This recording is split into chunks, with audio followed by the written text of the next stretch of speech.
cumulative basis. Tax administration. I propose to constitute a joint committee of Ministry of Corporate Affairs and Central Board of Direct Taxes for incorporating the requirements of income computation and disclosure standards, the ICDS, in the Indian Affairs and Central Board of Direct Taxes for incorporating the requirements of income computation and disclosure standards, the ICDS, in the Indian Affairs and Central Board of Direct Taxes. To support Prime Minister Modi's vision of homegrown accounting and advisory firms to become global leaders, I propose to rationalize the definition of accountant for the purposes of safe harbor rules. Other tax proposals. Change in taxation of buyback was brought in to address the improper use of buyback route by promoters. In the interest of minority shareholders, I propose to tax buyback for all types of shareholders as capital gains. However, to disincentivize misuse of tax arbitrage, promoters will pay an additional buyback tax. This will make effective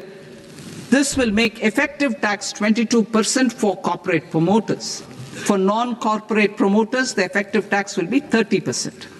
TCS rate for sellers of specific goods, namely alcoholic liquor, scrap, and minerals, will be rationalized to 2%, and that on tendu leaves will be reduced from 5% to 2%. I propose to raise the STT on futures to 0.05% from the present 0.02%. STT on options premium and exercise of options are both proposed to be raised to 0.15% from the present rate of 0.1% and 0.125% respectively. We reformed the taxation landscape for corporates in 2019 by providing them a simplified regime. We reformed the taxation landscape so that they could productively for corporates in 2019 by providing them a simplified regime. We reformed the taxation landscape so that they could productively for corporates in 2019 by providing them a simplified regime. We reformed the taxation landscape so that they could productively for corporates in 2019 by providing them a simplified regime. We reformed the taxation landscape so that they could productively corporates in 2019 by providing them a simplified review. We reformed the taxation landscape so that they could productively corporates in 2019 by providing them a simplified review. We reformed the taxation landscape so that they could productively corporates in 2019 by providing them a simplified review. We reformed the taxation landscape 2026. In line with this change, the rate of final tax is being reduced to 14% from the current MAT rate of 15%. The brought forward MAT credit of taxpayers accumulated till 30th March 2026 will continue to be available to them for set-off as above. Indirect taxes. I shall now take up proposals related to indirect taxes. My proposals for customs and central excise aim to further simplify the tariff structure, support domestic manufacturing, promote export competitiveness, and correct inversion in duty. To continue weeding out long-continuing customs duty exemptions, I propose to remove certain exemptions on items which are being manufactured in India or where the imports are negligible. Similarly, to further simplify the process of ascertaining the rate of duty applicable on a particular item, I propose to incorporate certain effective rates in various customs notifications to the tariff schedule itself. I shall now take up sector-specific proposals. Promotion of exports of marine, leather, and textile products. I propose to increase the limit for duty-free imports of specified inputs used for processing seafoods for export from the current 1% to 3% of FOB value of the previous year's export turnover. I also propose to allow duty-free imports of specified inputs, which is currently available for exports of leather or synthetic footwear, to exports of shoe uppers as well. I propose to extend the time period for export of final product from the existing 6 months to 1 year for exporters of leather or textile garments, leather or synthetic footwear, and other leather products. Energy transition and security. I propose to extend the basic customs duty exemption given to capital goods used for manufacturing lithium-ion cells for batteries to those used for manufacturing lithium-ion cells for battery energy storage systems also. I propose to exempt basic customs duty on import of sodium antimonate for use in manufacture of solar glass. Nuclear power.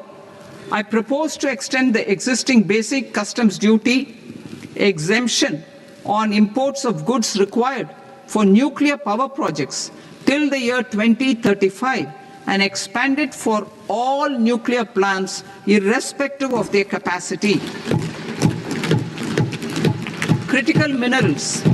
It is proposed to provide basic customs duty exemption to the import of capital goods required for the processing of critical minerals in India. Biogas blended CNG. I propose to exclude the entire value of biogas while calculating the central excise duty payable on biogas blended CNG. Civil and defense aviation. I propose to exempt basic customs duty on components and parts required for the manufacture of civilian training and other aircrafts. It is proposed to exempt basic customs duty on raw materials imported for the manufacture of parts of aircraft to be used in maintenance, repair, or overall requirements by units in the defense sector. Electronics. To deepen value addition in the consumer electronics sector, I propose to exempt basic customs duty on specified parts used in the manufacture of microwave ovens. Special economic zone.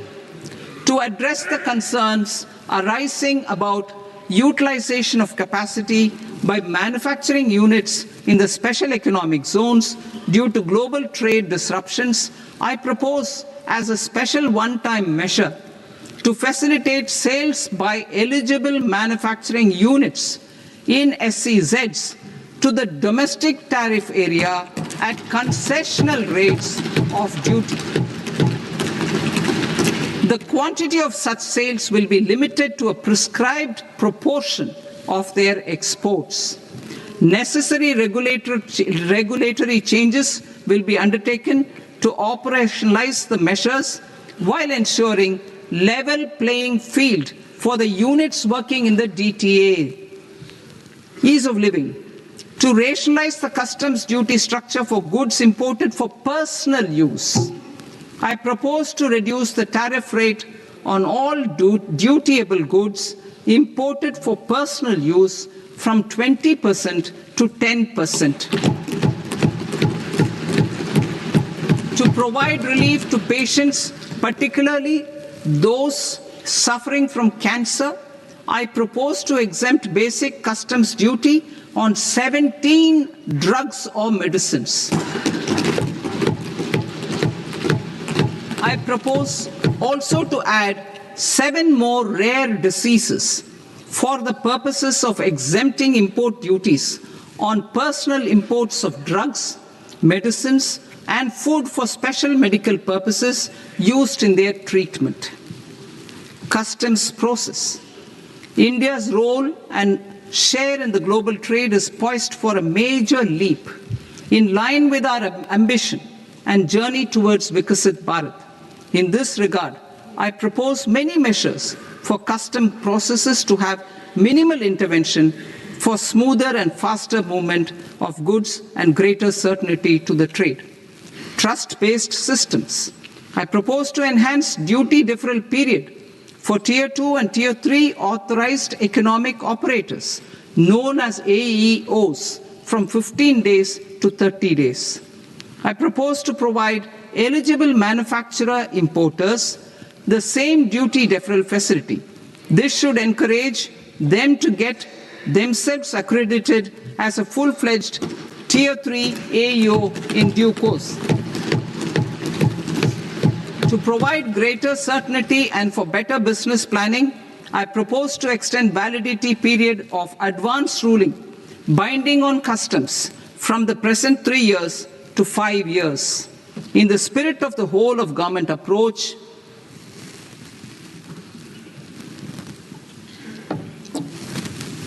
government agencies will be encouraged to leverage AEO accreditation for preferential treatment in clearing their cargo.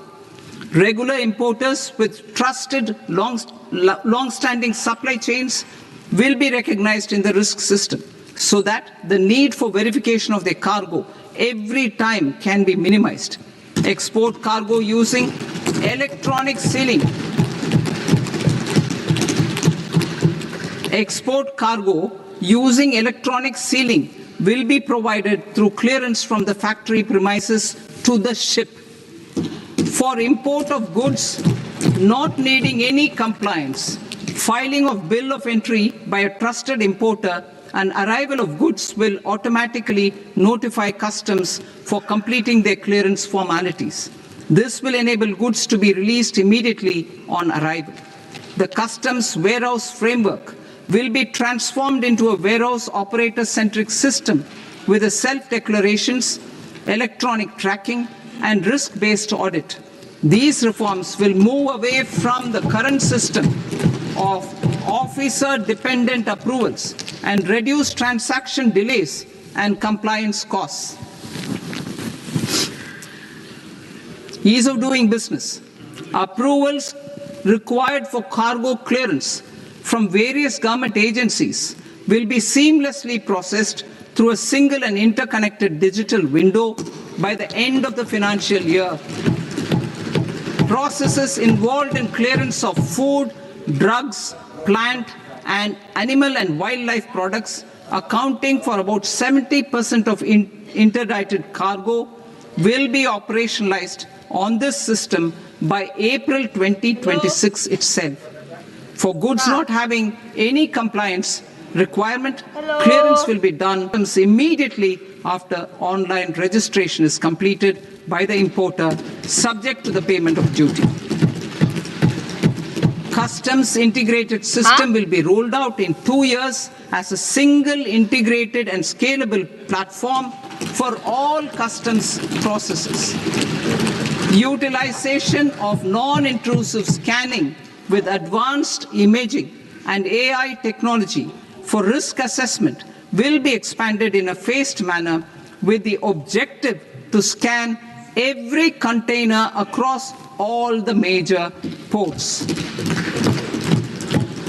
New export opportunities to support Indian fishermen to fully harness the economic value of marine resources beyond our territorial waters. The following measures will be taken. A. Fish catch by an Indian fishing vessel zone or on the high seas will be made free of duty. Landing of such fish on foreign port will be treated as export of goods. Safeguards will be put in place to prevent misuse during fish catch, transit, or transshipment. To support aspirations of India's small businesses, artisans, and startups to access global markets through e-commerce, I am pleased to announce complete removal of the current VAT per consignment on courier exports. In addition, handling of rejected and returned consignments will be improved with effective use of technology for identifying such consignments. I propose to revise provisions governing baggage clearance during international travel to address genuine concerns of passengers. The revised rules will enhance duty-free allowances in line with the present-day travel realities and provide clarity in temporary carriage of goods brought in or taken out. There are honest taxpayers who are willing to settle disputes by paying all their dues, but they get deterred due to negative connotation associated with penalty. They will now be able to close cases by paying an additional amount in lieu of penalty. Honorable Speaker, sir, with this, I commend the budget to this august House. Jai Hind.